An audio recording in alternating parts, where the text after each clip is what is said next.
الحمد لله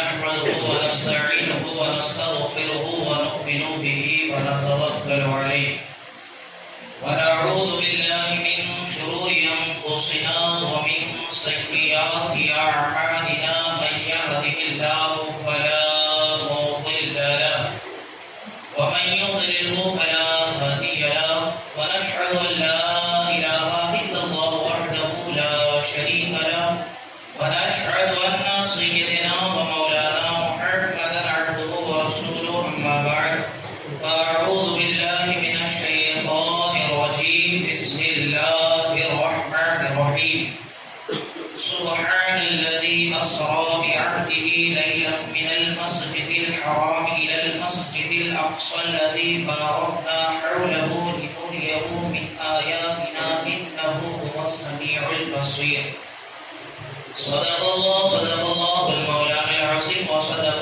رسوله النبي الأمين المكين المبين الكريم ونحن على ذلك لمن الشاهدين والشاكرين والذاكرين والحمد لله رب العالمين.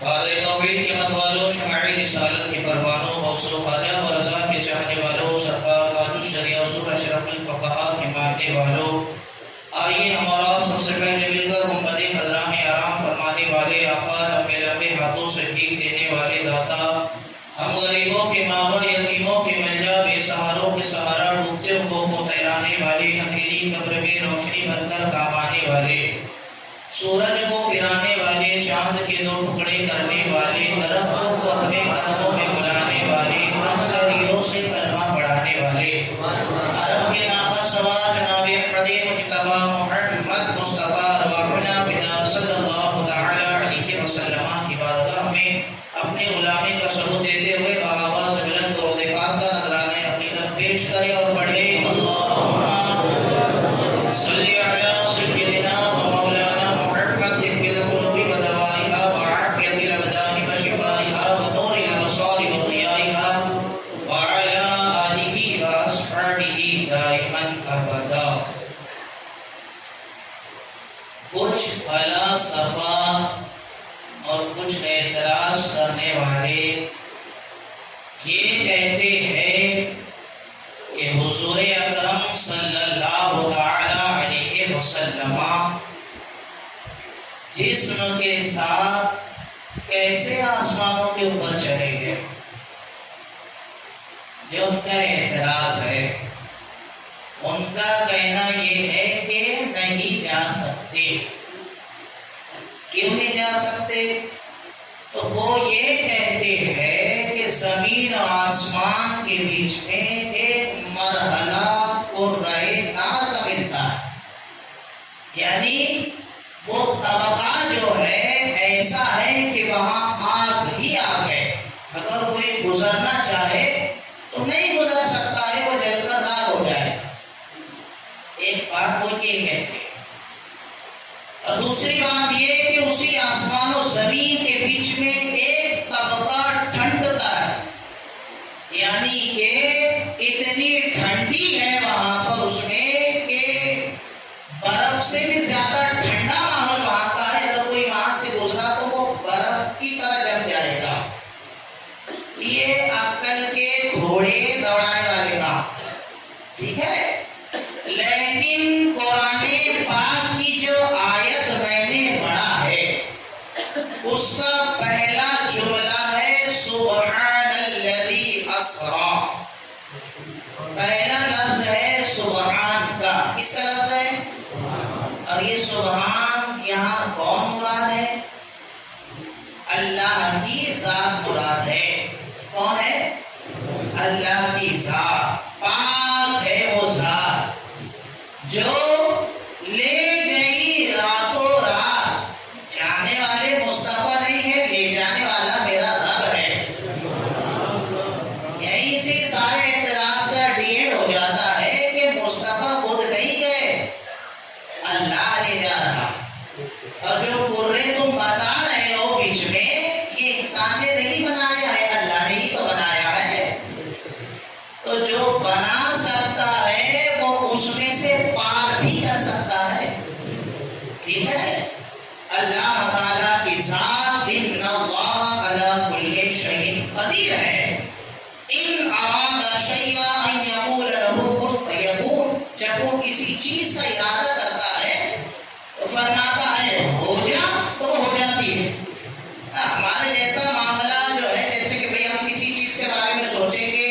کریں گے کہ بھئی ہم کو یہ بنانا ہے، کرنا ہے، محنت کرنا ہے۔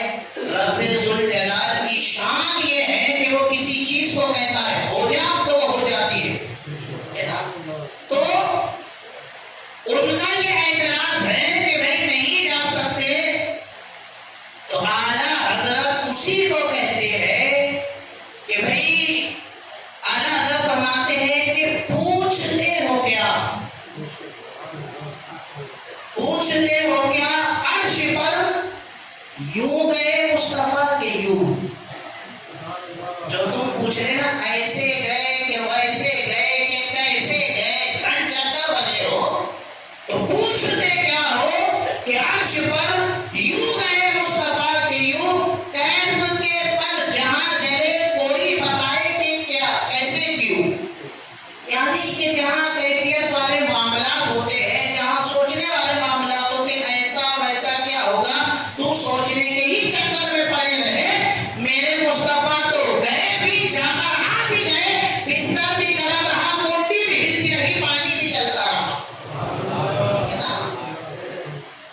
کیف کے پر جہاں چلے کوئی بتائے کہ یوں، یعنی کہ حضور اکرم صلی اللہ علیہ وسلم جب گئے تو بتایا جاتا ہے کہ کتنے وقت میں واپس آئے، تو کہاں جب میرے سرکار گئے تو آپ کے امام مبارکہ کے شملے سے درخت کی ٹہنی ہلی، شملے سے درخت کی ٹہنی ہلی، واپس آئے تو ہل ہی رہی تھی، ٹھیک ہے، واپس آئے تو ہل ہی رہی تھی۔ اب وہ وہاں وقت کتنا لگا، کتنے معاملات ہوئے، وہ اللہ جانے اور جانے والے مصطفیٰ جانے، ہم کو تو صرف اتنا معلوم ہے کہ لے جانے والی ذات اللہ کی ہے اور جانے والی ذات مصطفیٰ کی ہے نا؟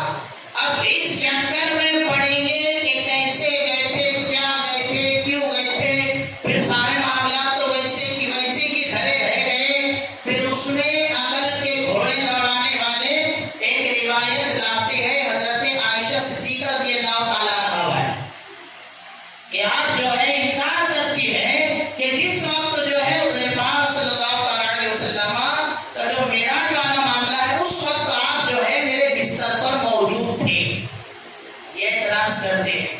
لیکن ذرا آپ مجھے بتاؤ، حضرت عائشہ صدیقہ رضی اللہ تعالی عنہا حضور پاک صلی اللہ علیہ وسلم کے بستر مبارک پر مدینہ طیبہ میں آئے، کہاں پر؟ مدینہ طیبہ، ہجرت کرنے کے بعد، اور معراج کہاں ہو رہی ہے؟ مکہ میں۔ کہاں ہو رہی ہے؟ مکہ میں۔ جب تو حضرت عائشہ صدیقہ رضی اللہ تعالیٰ عنہ حضور پاک صلی اللہ علیہ وسلم کے بستر پر آئی بھی نہیں تھی، جو یہ کہتے ہیں، اعتراض کرتے ہیں، وہ مدینے کا معاملہ ہے۔ حضور اکرم صلی اللہ علیہ وسلم کو اللہ تعالیٰ نے جو معراج کرائی تو بعبدہ، اپنے بندے خاص کو، عبد کہتے ہیں روح مع الجسم، یعنی جسم کے ساتھ جو روح ہوتی ہے، تو یہ معراج روحانی نہیں بلکہ جسمانی معراج تھی، یاد رکھو، ہے نا؟ روح کا جانا اور ہے اور جسم کے ساتھ جانا اور ہے نا؟ اور کوئی کہتا ہے کہ بھئی خواب میں گئے تھے، جب خواب میں گئے تھے تو پھر اعتراض کرنے کا سوال ہی پیدا نہیں ہوتا۔ ابھی اگر آپ میں سے کوئی کھڑے رہ کر کہے کہ حضرت کل میں نے خواب دیکھا، میں خواب میں امریکہ گیا، افریقہ گیا، انڈونیشیا گیا، انگلینڈ گیا، برطانیہ گیا، چائنا گیا، سب گھوم گھام کے میں آ گیا، صبح اٹھا تو میرے بستر پہ تھا، تو آپ کیا بولیں گے؟ کیا بولیں گے آپ؟ بولو، گیا ہوا تو سب گھوم گھام کے آیا، خواب میں تو گیا تھا، جھٹلائیں گے کہ تم؟ جھٹلائیں گا کوئی نہیں، کیونکہ خواب تو سب مانتے کہ خواب میں کچھ بھی ہو سکتا، لیکن میرے نبی کے جسم کے ساتھ جانے کی سب سے بڑی دلیل یہ ہے کہ دوسرے دن کفاروں نے اعتراض کیا کہ ایسا ہو نہیں سکتا۔ اعتراض ہی اس بات کی دلیل ہے کہ میرے آقا جسم کے ساتھ معراج میں گئے تھے، اگر جسم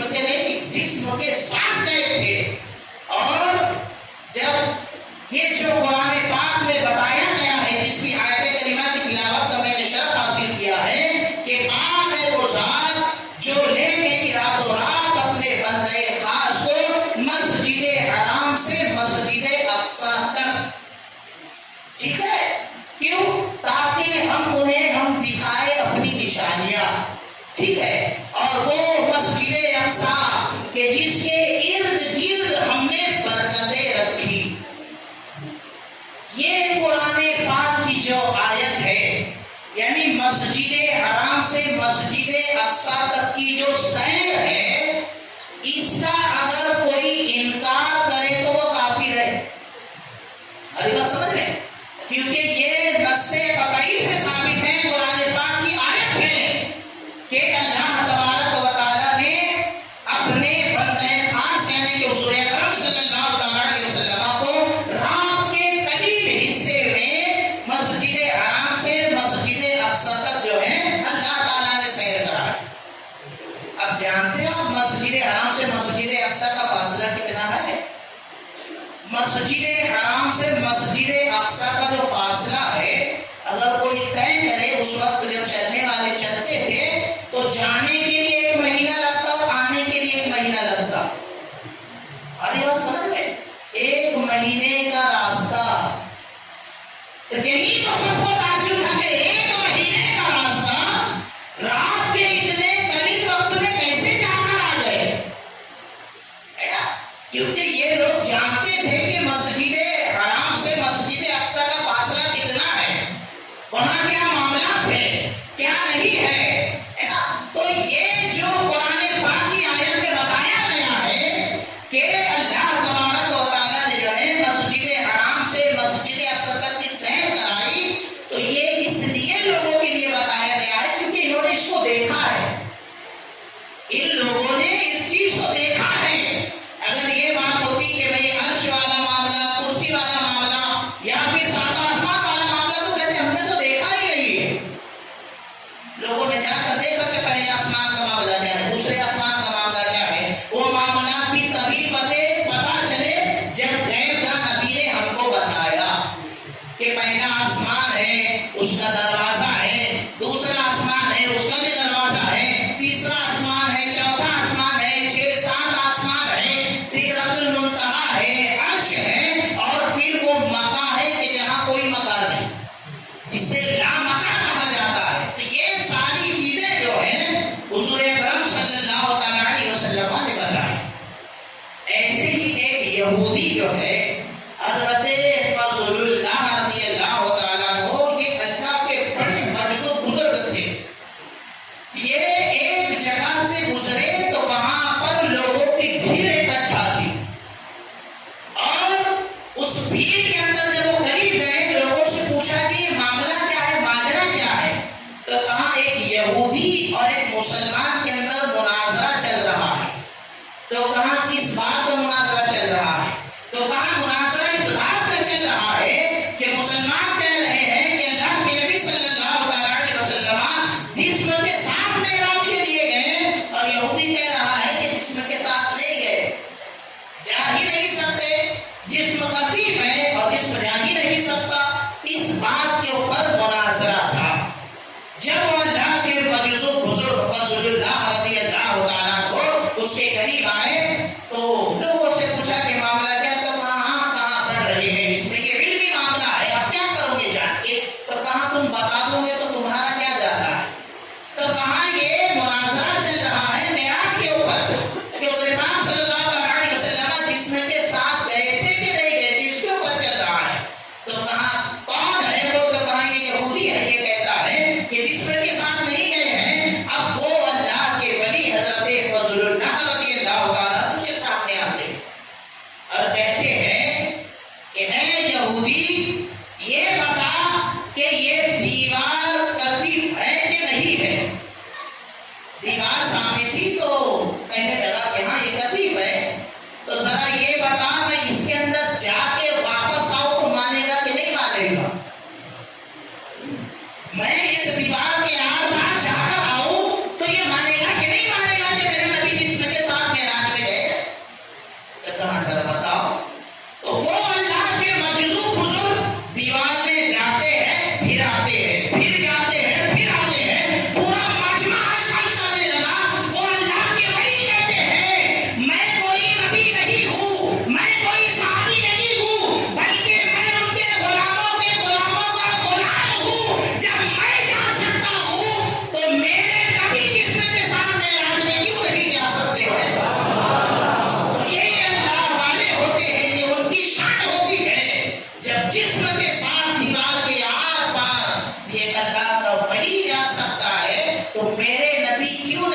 سکتے ہو، آپ یاد رکھیں۔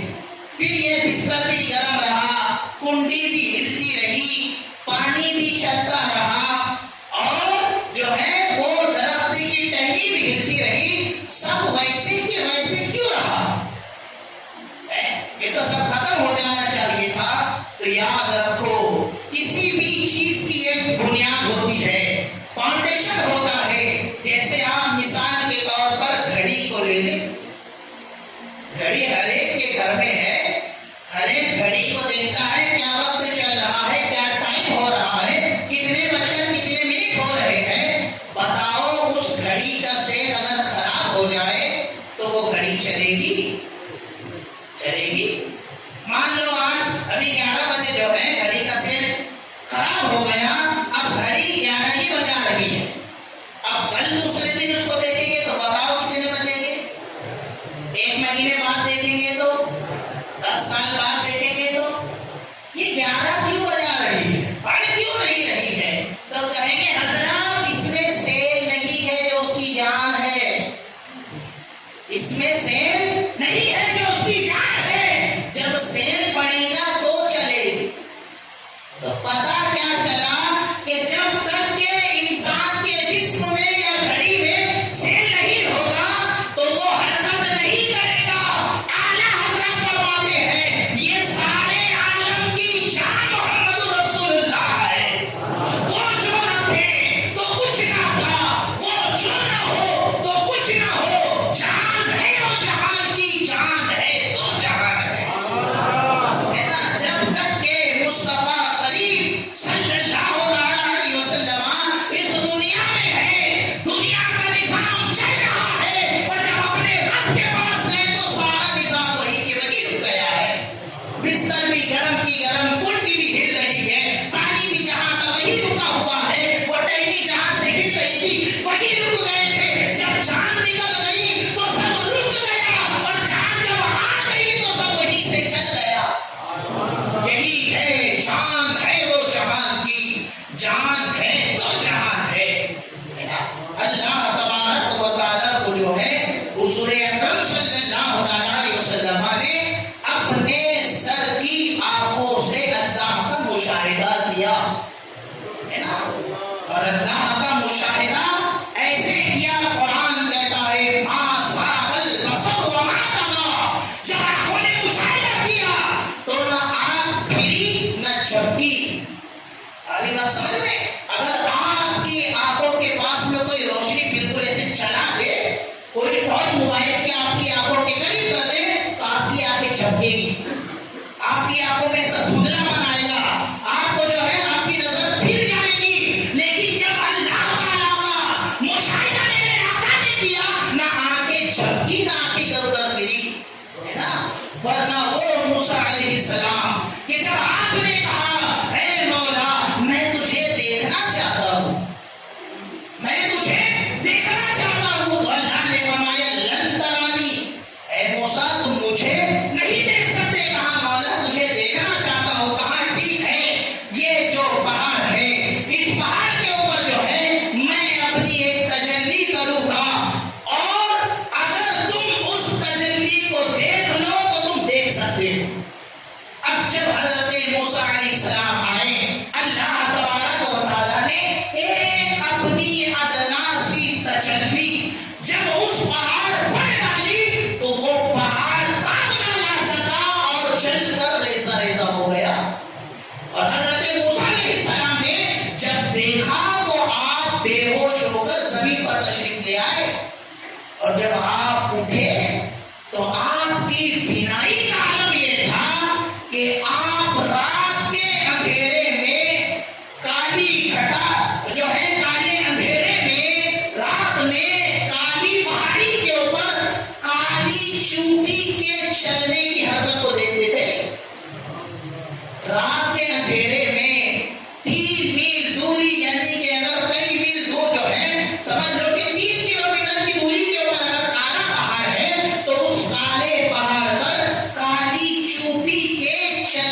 جس پر تجلی کی ہے اس کو دیکھا ہے، تو موسیٰ کی بصارت کا عالم یہ ہے، تو جس نے اپنی جو ہے سر کی آنکھوں سے رب تعالیٰ کا مشاہدہ کیا ہوگا اس کی نظر کا عالم کیا ہوگا۔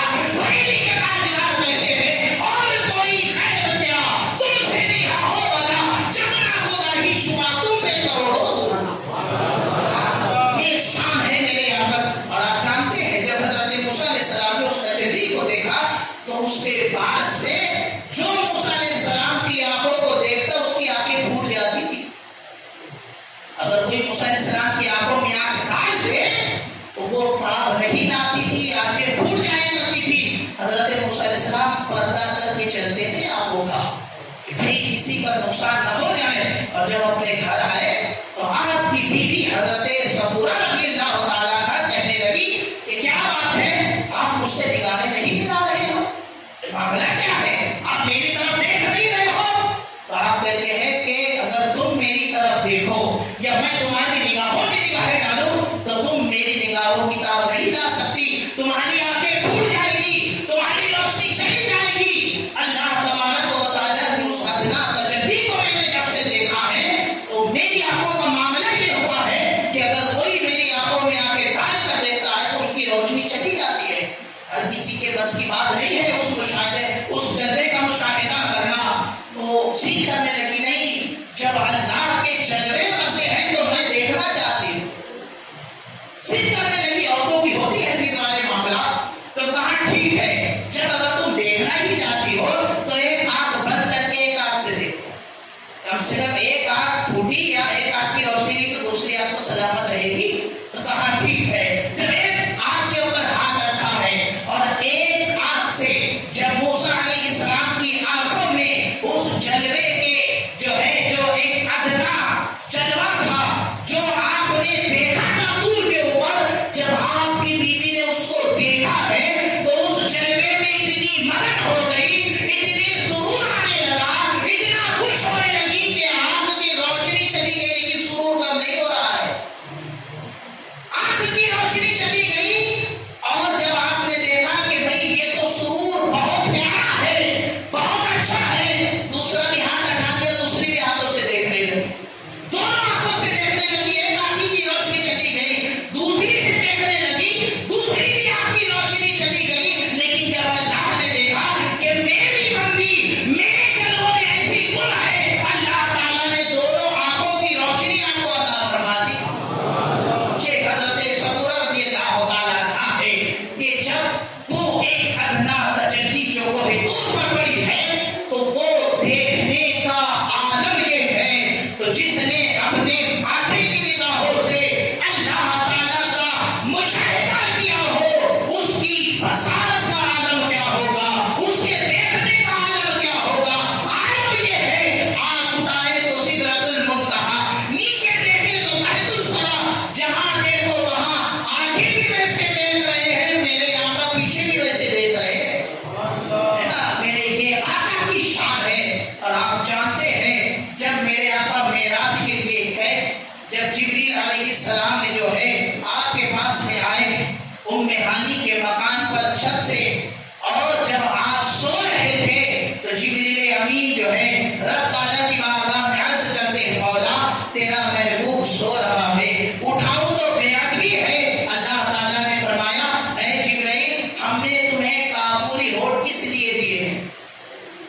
کافوری ہونٹ کس لیے دیے ہیں؟ اپنی آنکھوں کو اور اپنے ہونٹوں کو میرے محبوب کے تنگوں سے مس کرو، وہ تمہاری ٹھنڈک کو جب محسوس کریں گے تو بیدار ہو جائے گی، ہے نا۔ یہی بولے سدرا والے چمنے جہاں کے کھالے، سبھی میں نے چھانٹ ڈالے تیرے پائے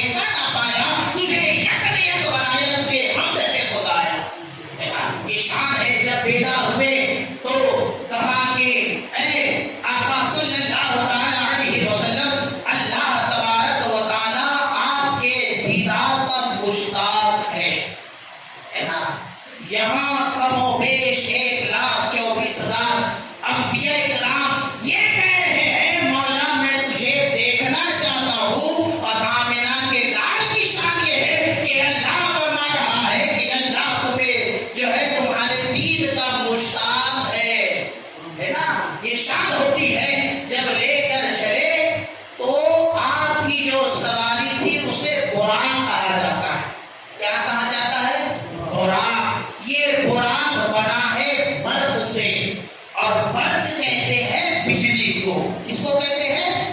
بجلی کو. بجلی کا معاملہ آپ کو پتا ہے, یہاں بٹن دبائے کہ ادھر پنکھا شروع, کتنی اسپیڈ میں چلتی ہے بجلی, ٹھیک ہے. تو براق کے ایک قدم کی رفتار یہ تھی کہ اس کا ایک قدم وہاں پڑتا تھا جہاں نگاہ جاتی تھی.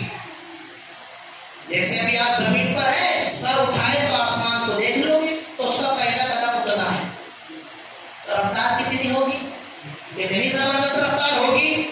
تو وہ براق آپ کی سواری بنا, اور جب آپ اس براق پر سوار ہوئے, اور جب جبریل امین نے جو ہے جب آپ کے سامنے فرشتوں کے جھرمٹ میں حضور اکرم صلی اللہ علیہ وسلم کو جب مسجد حرام سے مسجد اقصی لے جایا گیا, تو وہاں پر اس مسجد کے اندر سارے انبیاء کرام پہلے ہی سب باندھ کر کھڑے ہیں اور امام کا انتظار کر رہے ہیں, ہے نا. مسجد اقصی کے اندر تمام انبیاء کرام 10 صفیں بنی ہوئی ہے, 3 صفیں رسولان اسلام کی ہے, اور 7 صفیں انبیاء کرام کی ہے. وہ مسجد جو ہے مسجد اقصی کا لمبا چوڑا گراؤنڈ, اور اس کے آجو باجو برکتیں, ایسی برکتیں کہ اللہ تعالیٰ نے اس کو ان برکتوں سے نوازا ہے کہ وہاں پھل, نہریں, اور زمین کے اندر وہ آب و ہوا ہے کہ وہاں کا سرسبز و شاداب منظر ایسا ہے کہ وہ دل کو جو ہے اتنا بہترین لگتا ہے کہ انسان کے سارے غم دور ہو جاتے ہیں. وبارکنا حولہ لنریہ, ہے نا, کہ ہم نے اس کے ارد گرد برکتیں رکھی. یہی برکتیں ہیں مسجد اقصی کے ارد گرد, یہی برکتیں ہیں. اور ایک برکت یہ بھی ہے کہ وہ انبیاء کرام کا مسکن رہا ہے. مسجد اقصی جو ہے قبلہ اول, کئی انبیاء کرام وہاں آئے, اور آپ کی مزاریں, کئی انبیاء کرام کی وہاں مزاریں ہیں, تو ان کی جو مزاریں ہیں وہ بھی برکت ہے. مسجد اقصی کے ارد گرد انبیاء کرام کی جو مزاریں ہیں وہ برکت ہے. وہاں کی نہریں, وہاں کے پھل, وہاں کے باغات سب برکت والے ہیں. اب سب وہاں پر کھڑے ہیں, دستہ بستہ کھڑے ہیں. جب نبی اکرم صلی اللہ علیہ وسلم تشریف لائے تو جبریل امین نے کہا کہ حضور آگے بڑھیے اور نماز پڑھائیے. آج بات سمجھ میں, امام کا مسئلہ یہ ہے کہ نماز کا سب سے بڑا حقدار وہ ہے کہ جو اچھی طریقے سے شریعت مطہرہ کے مسائل کو جانتا ہو, جس کو پاکی کے ناپاکی کے مسائل معلوم ہو, جس کو نماز کے شرائط کے, فرائض کے, کیسی نماز ہونا, کیسے معاملات ہونا, جس کو سب سے زیادہ علم ہوگا وہی امامت کے لائق ہوگا. شریعت کا مسئلہ ہے. پھر اس کے بعد دیکھا جائے گا جس کی آواز اچھی ہے, جو دیکھنے میں خوبصورت ہے, جو متقی ہے, پرہیزگار ہے, ایسی ترتیب ہے, ایسی ترتیب ہے امامت کی. لیکن اب یاد رکھو مسجد اقصی ہے, انبیاء کی جماعت ہے, امام الانبیاء کھڑے ہوئے ہیں, انہی سب میں آدم صفی اللہ بھی ہے, انہی سب کے اندر موسیٰ کلیم اللہ بھی ہے, اسی سب میں عیسیٰ روح اللہ بھی ہے, اسی کے اندر ابراہیم خلیل اللہ بھی ہے, اسی میں اسماعیل ذبیح اللہ بھی ہے. حضرت آدم کا خطاب دیکھے, لاجواب ہے. حضرت داؤد کی نہر داؤدی دیکھے, جب آپ جو ہے زبور جب پڑھتے تھے حضرت داؤد علیہ السلام, تو نہریں رک جایا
تعجب لگ رہا ہوگا نا کہ بھائی یہ تو ابھی مسجد اقصی میں تھے تو پہلے آسمان پر بھی پہنچ گئے ہے کہ نہیں ہے؟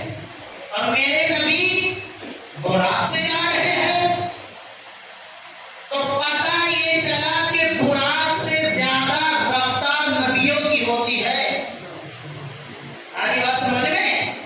ابھی مسجد اقصی میں سب کی امامت بھی ہے اور یہی مسجد اقصی سے جب نکلے ہیں تو آدم علیہ السلام بھی مل رہے ہیں، عیسیٰ و یحییٰ علیہ السلام بھی مل رہے ہیں، وہاں سے نکلو ادریس علیہ السلام بھی مل رہے ہیں، عیسیٰ علیہ السلام بھی مل رہے ہیں، موسیٰ علیہ السلام بھی مل رہے ہیں، ابراہیم علیہ السلام بھی مل رہے ہیں، ساتوں آسمان پہ کوئی نہ کوئی نبی مل رہا ہے۔ تو پتہ کیا چلا کہ یہاں پر جو ہے انبیاء کرام مسجد اقصی میں بھی ایک آن میں پہنچ گئے اور ایک آن میں اپنے آسمانوں پر بھی پہنچ گئے۔ یہ نبی کی طاقت، نبی کا پاور ہے۔ جب نبی کا یہ پاور ہے تو امام الانبیاء کا پاور کیا ہوگا؟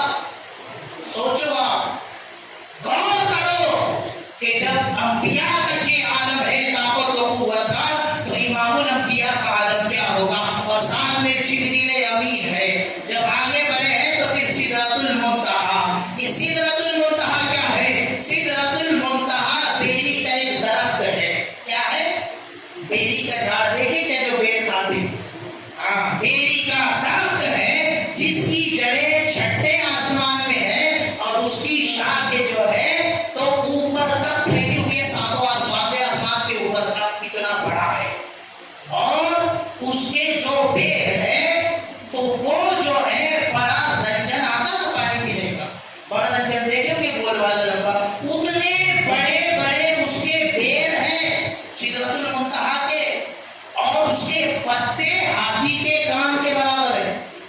ہاتھی کا کان کتنا بڑا آتا ہے تو اتنے بڑے بڑے اس کے پتے ہیں اور رنجن کے برابری کے اس کے بیر ہیں، وہ سدرۃ المنتہی۔ اور وہیں پر جبریل امین کی بھی جو ہے وہیں تک حد ہے، اس سے آگے جبریل امین نہیں بڑھ سکتے۔ شاید کہتے ہیں نا سدرا سے بھی آگے کون گیا؟ جبریل امین سے پوچھو۔ معراج کا دولہا کون بنا؟ جبریل امین سے پوچھو۔ تو جبریل امین کی جو حد ہے، باؤنڈری ہے، وہ ہے سدرۃ المنتہی۔ اس کے آگے کوئی جا نہیں سکتا۔ جب وہاں سے آگے بڑھنے لگے تو حضور پاک صلی اللہ علیہ وسلم نے فرمایا جبرائیل چلو، تو کہا یا رسول اللہ یہ میری حد ہے، یہاں سے اگر میں ایک اور برابر بھی آگے بڑھ جاؤں تو میرے پر اور میں چل کر راکھ ہو جاؤں گا۔ تو یہاں سے آگے کون گیا؟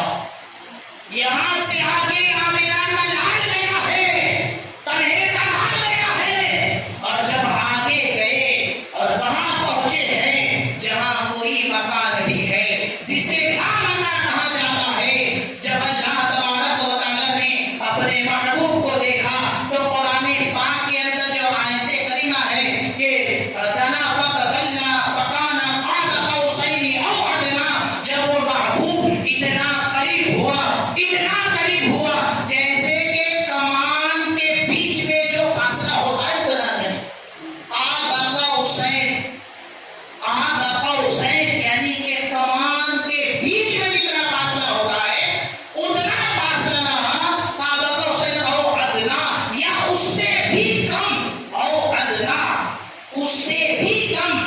اور آپ یاد رکھیں اللہ نے اپنے محبوب کو بلایا ایک مرتبہ، لیکن محبوب اپنی مرضی سے گئے 9 مرتبہ۔ آج بات سمجھ میں؟ اللہ تعالیٰ نے بلایا ایک مرتبہ لیکن میرے آقا اپنی مرضی سے گئے 9 مرتبہ۔ جب واپس آئے پہلی ملاقات کے بعد تو جو ہے اللہ تعالیٰ نے جب چھٹے آسمان میں موسیٰ علیہ السلام نے پوچھا کہ اللہ نے کیا دیا ہے تو کہا کہ اللہ تبارک و تعالیٰ نے میری امت پر 50 وقت کی نماز فرض کی ہے۔ کتنی؟ 50 وقت کی۔ تو حضرت موسیٰ علیہ السلام کہنے لگے کہ آپ کی امت پر بڑی دشوار جائے گی، جائیے کم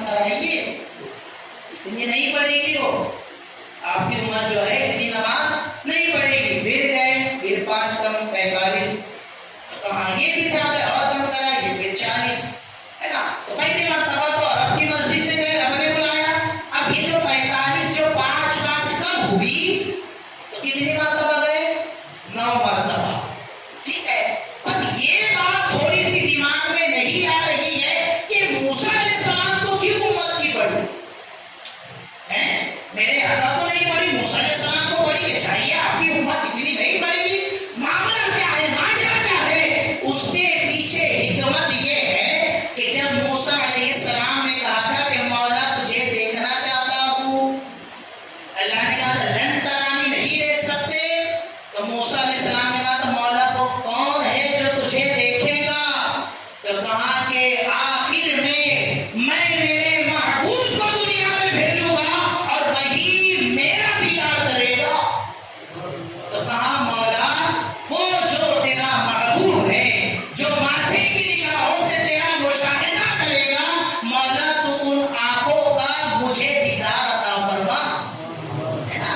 تو یہ جو 9 بار آ رہے ہیں، جا رہے ہیں، آ رہے ہیں، جا رہے ہیں، موسیٰ علیہ السلام جو ہے حضور اکرم صلی اللہ علیہ وسلم کی آنکھوں میں اللہ کا مشاہدہ کر رہے تھے.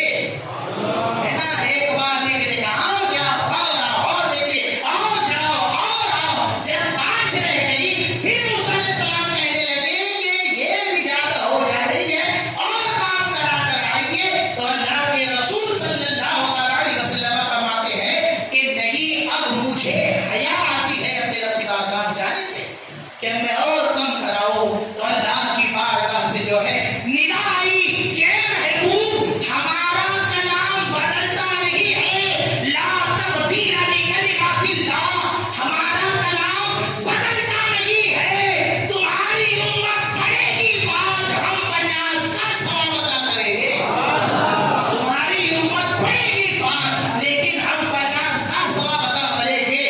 انہی سائے کے اندر، اسی معراج کے اندر میرے آقا نے ایک گروہ وہ بھی دیکھا کہ جن کا جو ہے سر کچلا جا رہا تھا. دیکھو آپ، ہے نا، سر درست تھا، پھر وہ فرشتے کچلتے، پھر وہ پھٹتا، پھر اچھا ہوتا، پھر وہ پٹکتے، پتھر مارتے بڑا، پھر وہ پھٹتا. تو کہاں یہ معاملہ کیا ہے؟ تو جبریل علیہ السلام جو ہے عرض کرتے ہیں کہ یا رسول اللہ صلی اللہ علیہ وسلم، یہ جو ہے وہ لوگ ہیں کہ جن کے سروں پر جو ہے نمازیں بوجھ ہوتی تھی. کون سے لوگ ہیں یہ جن کے سر توڑے جا رہے ہیں؟ یہ وہ لوگ ہیں کہ جو نماز کو بوجھ سمجھتے تھے اور فرض نماز جو ہے یہ پڑھتے نہیں تھے. یہ وہ لوگ ہیں، ہے نا. تو نماز کو بوجھ سمجھنے والوں، نمازوں کو چھوڑنے والوں، دیکھو کیا انجام ہو رہا ہے، کیسے سر پھاڑا جا رہا ہے. انہی گروہ میں ایک وہ بھی تھے کہ ان کے آگے ایک طرف حلال اور طیب جو ہے گوشت پڑا ہوا ہے، دوسری طرف خراب بدبودار سڑا ہوا گوشت پڑا ہوا ہے، اور وہ حلال طیب گوشت کو چھوڑ کر بدبودار گوشت کھا رہے ہیں. جبریل امین نے جو ہے بتایا کہ یہ وہ لوگ ہیں جو اپنے گھر کی حلال بیوی کو چھوڑ کر حرام عورتوں کے پاس رات گزارا کرتے تھے. یہ وہ لوگ ہیں جو اپنی زندگی برباد کیا کرتے تھے. اللہ نے جو انہیں حلال بیوی دی ہے، یہ اس کو چھوڑ کر بدکار عورت کے پاس جایا کرتے تھے. اور پھر ایک چیز کا یہ بھی جو ہے مشاہدہ کیا کہ کچھ عورتیں وہ تھی کہ جو اپنے ہاتھوں سے جو ہے اپنے جسم کو لوچ رہی تھی، اپنی چمڑی کو جو ہے وہ نکال رہی تھی ناخنوں سے. تو کہا یہ کون ہے؟ تو کہا یہ وہ عورتیں ہیں جو کپڑے پہننے کے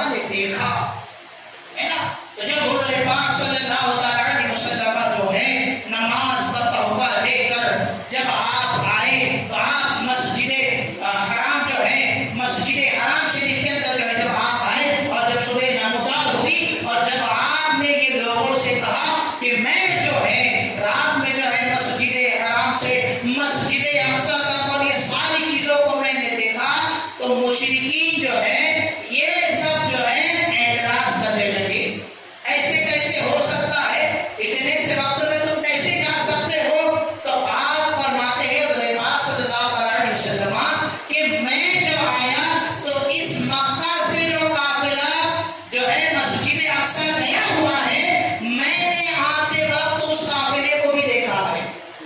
ان کی فلا فلا اٹھنی کے اوپر یہ لاتا ہوا تھا، ان کی فلا فلا اٹھنی گھمی ہوئی تھی، فلا فلا جگہ پر انہوں نے قافلہ ڈالا ہوا تھا، وہ ساری چیزیں حضور پاک صلی اللہ علیہ وسلم بتانے لگے اور ان کے اندر سے کہنے لگا کہ ذرا یہ تو بتاؤ کہ مسجد اقصی کی کھڑکیاں کتنی ہے، مسجد اقصی کے پلر کتنے ہیں؟ جب آپ سے یہ سوال ہوا تو اللہ تعالیٰ نے پوری مسجد اقصی اٹھا کر آپ کے سامنے رکھ دی اور میرے آقا بتانے لگے کھڑکیاں اتنی ہے، پلر اتنے ہیں، ایسی مسجد ہے، ایسے معاملات ہیں، یہ ساری چیزیں۔ اور جب یہ بات دوڑ کر صدیق اکبر کے پاس پہنچے اور کہنے لگے کہ دیکھو دیکھو تمہارا دوست کیا نئی بات کہتا ہے، تو کہا کیا کہتے ہیں؟ تو وہ کہتے ہیں کہ میں رات کے وقت میں مسجد حرام سے مسجد اقصی تک گیا، تو صدیق اکبر رضی اللہ تعالیٰ عنہ کہتے ہیں اگر میرے آقا نے کہا ہے تو سچ ہی کہا ہے۔ اس دن سے صدیق اکبر کا لقب صدیق ہو گیا، تصدیق کرنے والے۔ اگر یہ تو مسجد حرام سے مسجد اقصی والی بات ہے، اگر اس سے بھی بڑی بات ہوتی تو یہ ابو بکر اس کی بھی تصدیق کرتا ہے نا۔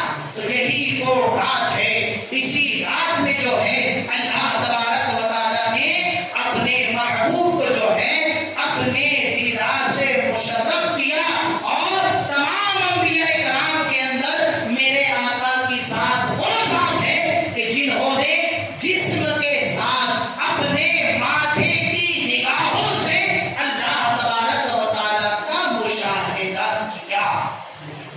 آئی بات سمجھ میں؟ تو میرے آقا کی ذات وہ ذات ہے۔ تو معراج میں جو ہے تحفہ ملا ہے نماز کا۔ میرے آقا فرماتے ہیں کہ نماز میری آنکھوں کی ٹھنڈک ہے، تو چاہیے ہمیں یہ کہ ہم آقا کی آنکھوں کی جو ٹھنڈک نماز ہے اس کو اپنی زندگی میں شامل کریں۔ بچوں کا جواب نماز پڑھے، ہر چیز کے لیے وقت ہے، لیکن نماز کے لیے وقت نہیں ہے۔ 3 گھنٹے موبائل چلانے کے لیے وقت ہے، رکامہ بیٹھنے کے لیے وقت ہے، فالتو کی باتیں کرنے کے لیے وقت ہے، گپ شپ کرنے کے لیے وقت ہے، گھومنے جانے کے لیے وقت ہے، لیکن 10 منٹ یا 15 منٹ نماز پڑھنے کے لیے وقت نہیں ہے نا۔ نماز وہ چیز ہے کہ جس سے دل کو سرور ملتا ہے، اور انسان جو ہے نماز پڑھ کر اللہ تعالیٰ کی بارگاہ میں مقبولیت کا درجہ پاتا ہے نا۔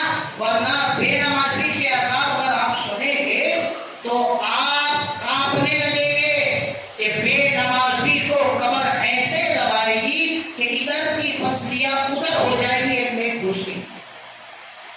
بے نمازی پر جو ہے گنجا سانپ مسلط کر دیا جائے گا، اگر وہ ایک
کل کے دن روزہ رکھے.